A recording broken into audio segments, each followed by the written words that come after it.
32 নম্বর সুন্নাহ যেটা হারিয়ে গেছে তা হলো কিবলার দিকে থুতু না ফেলা। আমরা থুতু যখন মুখ থেকে ফেলি, থুতু বা শ্লেষা কফ যেটা মুখে আসে, যে দিক দিয়ে খালি পাই ওই দিক দিয়ে থু করে মেরে দেই। এটা কি পশ্চিম না পূব, কিবলা না কিবলা না, এটা দেখার সময় আমরা পাই না। হাদিসে আসছে মান তাফালাতু জাহাল কিবলাতে জাআ ইয়াউমাল কিয়ামাতি ওয়া তাফালাতুহু মা বাইনা আইনাইহি, যে ব্যক্তি কিবলার দিকে থুতু ফেললো বা শ্লেষা কফ ইত্যাদি কিবলার দিকে ফেললো, তার কপালে এগুলো নিয়ে সে কিয়ামতের ময়দানে উঠবে। সবাই বুঝবে এই লোক কিবলার দিকে থুতু ফেলতো, কিবলার দিকে কফ ফেলতো। এজন্য যদি কখনো ভুলে ফেলি তাহলে তওবা করে সামনে যেন আর না হয়, সাবধান থাকবো, সতর্ক থাকবো ইনশাআল্লাহ।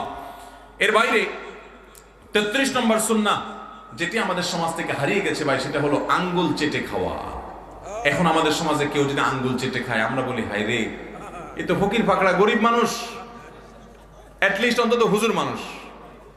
অথচ নবী করিম সাল্লাল্লাহু আলাইহি ওয়াসাল্লামের সুন্নাহ ছিল কি খাওয়া? আঙ্গুলটা, মানে আঙ্গুলে যদি কোনো